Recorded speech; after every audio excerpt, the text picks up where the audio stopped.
Grief and loneliness. Grief didn't arrive with a scream. It seeped in like fog, slow, silent, and clinging to everything. It filled the rooms of the house like smoke after a fire, thick and impossible to breathe through.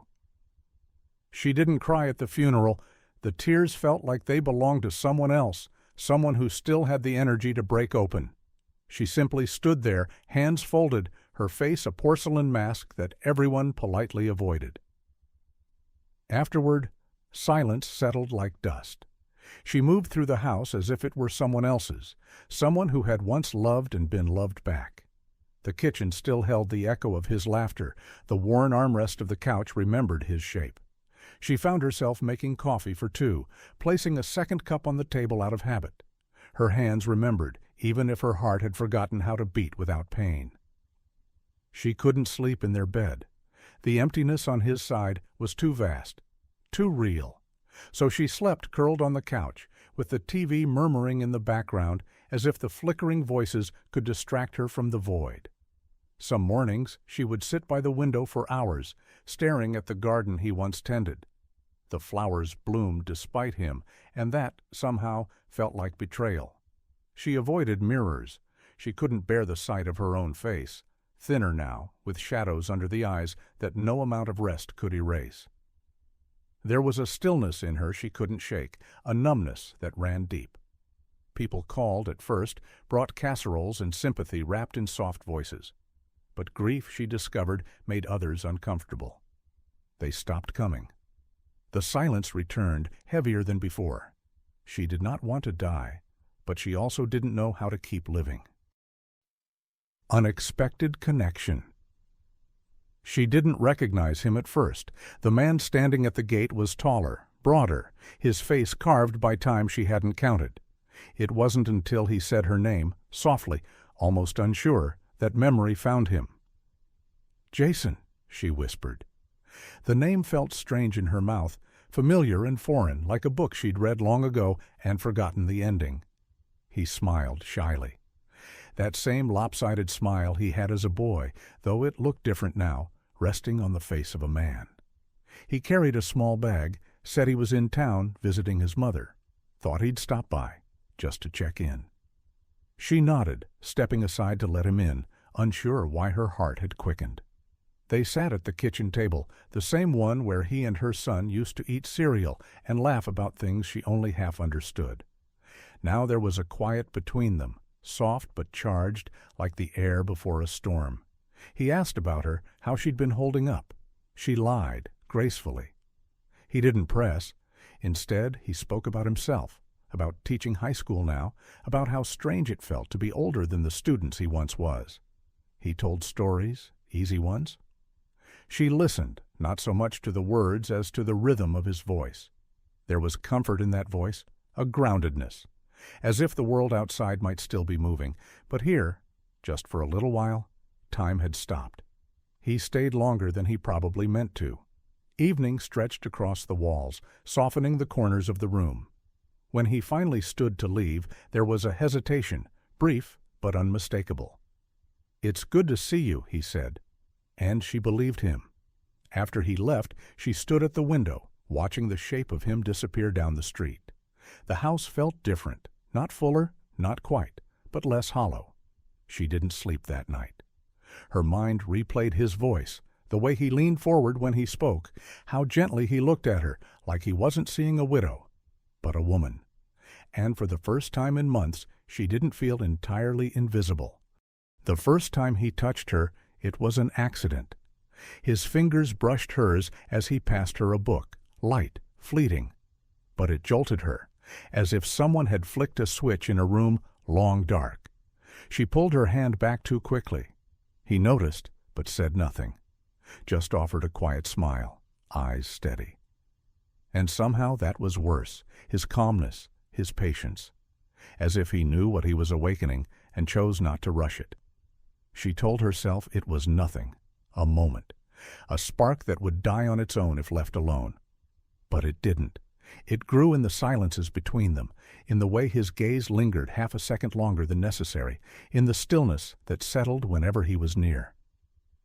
There was an energy now, humming under everything, subtle but insistent.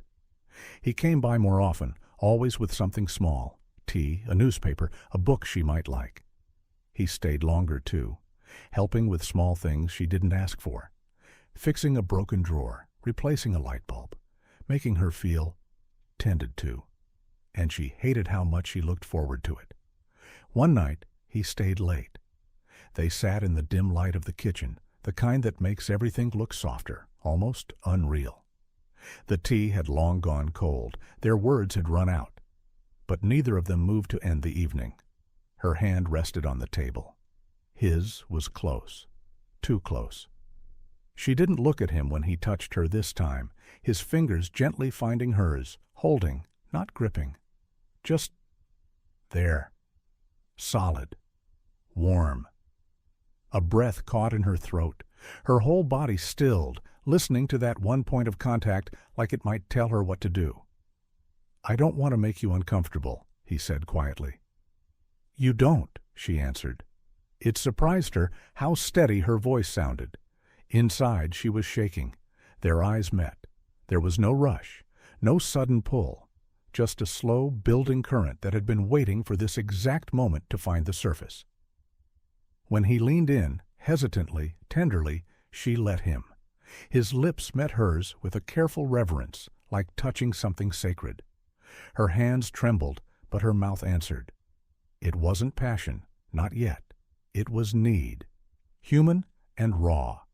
The need to be seen, to be held, to be reminded that she was still capable of feeling something other than loss. Afterward, neither of them said anything, but the space between them had changed. It buzzed now, quiet but alive. She didn't sleep that night again, but this time not from grief, from the memory of his breath against her neck, from the ache of awakening. It happened quietly. No thunder, no declarations, no dramatic pause before the fall. Just the hush of a shared breath, the soft click of a door closing behind them, and the long, fragile silence that followed. He looked at her as if waiting for her to change her mind. She didn't. She couldn't. When he touched her, he did it like someone entering a sacred place. No rush, just presence. His fingertips explored the shape of her grief and the outline of her longing without ever asking her to name either. She let him. His hands were steady, patient, reverent, not because he thought she might break, but because he understood that she already had, and was still here anyway. The fabric between them fell away slowly, like a secret willingly given. Her skin felt foreign under his palms, like something she hadn't lived in for a long time. But he didn't treat her like she was something faded. He touched her like light might touch a closed window, curious, gentle, persistent. He kissed her collarbone, her shoulder, the hollow place just beneath her throat.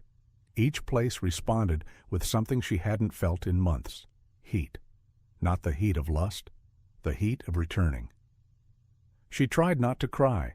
She didn't want him to mistake her tears for regret, but he understood. He didn't ask her to smile, didn't offer comfort or promises. Just stayed there, close, real, warm. His body spoke a language older than words. She remembered it slowly, like a song she used to know. When they moved together, it wasn't perfect, it wasn't even graceful. There was hesitation, nervous laughter, the awkwardness of two people relearning their bodies in a new key. But underneath it all was something quiet and true, a tenderness that asked nothing except, "Are you still here with me?" And the answer, again and again, in breath and touch, was yes. Afterwards she lay in the dark, listening to the sound of his breathing, her head on his chest, her arm across his waist. He didn't move, didn't speak. He just let her stay there as long as she needed. And in that small, stolen space between night and morning, she allowed herself a thought so dangerous it almost hurt. What if I don't have to go back to sleepwalking through this life? What if I can want something again? Morning came too fast. The light was pale, indifferent, spilling through the curtains with a cruel kind of honesty. It made everything too visible, too real. She lay awake long before he stirred, her body still humming with the memory of him, but her mind already spiraling.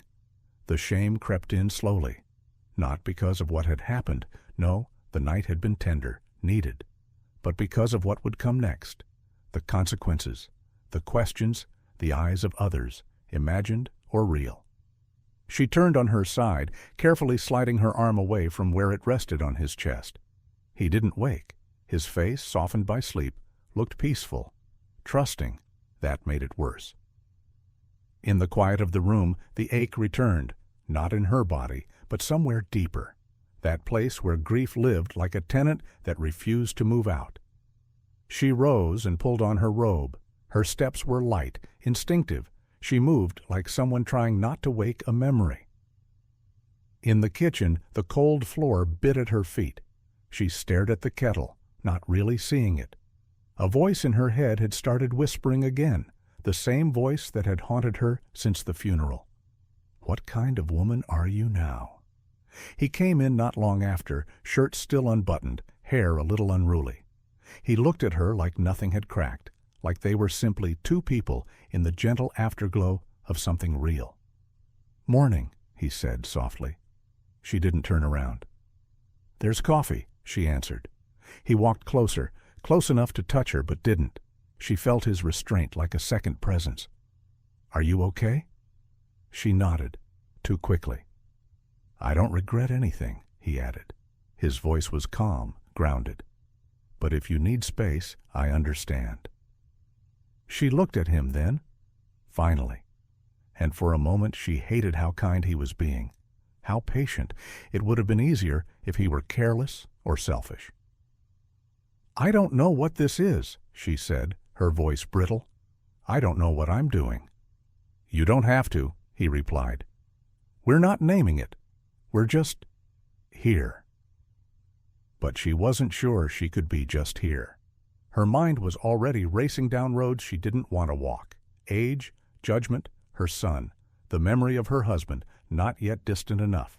She gave him a polite, practiced smile, the kind people wear at funerals. He didn't push. He just nodded, picked up his coat, and said, "I'll call you later, if that's okay." She didn't answer. When the door closed behind him, she sank into the chair and let the silence flood her again. Only now it didn't feel like grief. It felt like the absence of something she didn't know she needed until it was gone. She didn't answer his messages. At first, she told herself she just needed time, a few days to think, to clear the fog in her head. But time, she quickly discovered, wasn't a cure. It was an amplifier. The longer she avoided him, the louder the voice inside became. "You crossed a line. You let him touch a version of you that doesn't exist anymore." She threw herself into structure, laundry, bills, cleaning drawers that didn't need cleaning, the rituals of control, the illusion of order. But grief had taught her something about silence, about how it slips into the bones and speaks when no one else does. And in that silence, she replayed everything. The weight of his hand on her skin, the warmth, the tenderness, the way he had looked at her, like she was still a woman. It should have comforted her, but it didn't. It terrified her. Because if she let herself need that again, what happened when it ended? What if she let someone hold her, only to lose them too? She stood in front of the mirror one night, wrapped in a towel, her skin still damp from the bath. She stared at herself, not at the lines or the shadows, but at her eyes. They looked older now, wiser maybe, but also afraid. She whispered his name once, just to hear it in the quiet. It hit something tender in her chest. She pressed a hand there, as if trying to soothe a bruise from the inside out. It hurt, wanting him. It hurt because it reminded her that she wasn't done living, no matter how much she pretended to be. The pain wasn't just from grief anymore. It was from hope. And that, somehow, was worse. It wasn't a grand decision. There was no dramatic music, no cinematic rain. Just a moment, quiet, ordinary, when she stopped running. It happened while folding laundry. A shirt slipped from her hands and landed on the floor, and as she bent to pick it up, she felt it. The ache had changed. It was still there, still heavy, but no longer unbearable. She sat down, the shirt in her lap, and exhaled slowly. She was tired of denying herself, of pretending that longing was something shameful. Grief had carved her out, yes. But Jason had reminded her that she wasn't hollow. She picked up her phone. His last message still sat there, unopened. No pressure. Just, "I'm here when you're ready." She opened it, typed, erased, typed again, and finally sent, "Can we talk?" He called within minutes. His voice was the same, warm, steady, careful. He didn't ask for explanations. He didn't say, "I told you so." He just listened. And when she said, "I'm scared," he answered, "Me too?" There was silence after that, but it wasn't the kind that pushed people apart. It was the kind you share with someone sitting beside you in the dark, waiting for the sun. The next time he came over, she didn't wear makeup, didn't tidy the house. She didn't plan what to say. She just opened the door. And he stepped in, carrying nothing but himself, and the same quiet question in his eyes. "Are you sure?" She didn't answer with words. She took his hand, not because the grief was gone, but because she knew now that love doesn't erase loss. It grows around it, like ivy, like light through broken glass. They walked together in silence. The evening air was cool, brushing against her skin like a reminder that time was still moving forward, even when she wasn't ready. He didn't speak. He never rushed her, just kept pace beside her, close enough that their hands touched now and then, brushing like pages turning in a slow book. She looked at him once. Really looked? Not as the boy he once was, or the man she'd let hold her in the dark, but simply as someone who had stayed. She still didn't know what this was. A mistake? A miracle? A moment that would fade once the real world pushed its way back in? But maybe it didn't matter. Maybe it wasn't about naming it. Maybe it was enough to choose one another, here and now, without guarantees. They reached the old bridge near the park. She stopped, leaning on the railing, watching how the last light of day caught in the water. Everything shimmered slightly. Uncertain. Beautiful. He stood beside her, quiet, his presence steady like a heartbeat. "I don't know where this goes," she said. "You don't have to," he replied. "We're in it. That's enough." She closed her eyes for a moment, let the wind lift her hair, and for once she didn't try to silence the feeling rising in her chest, that fragile, dangerous thing. Hope, not the loud kind, but the quiet sort that stays even when you're afraid, the kind that says, "You're allowed to want again, even after loss." She turned toward him, and though neither of them moved, something shifted. Not an ending, not a beginning, just a continuation. And beneath the fading sky, with no promises and no maps, she allowed herself to keep walking.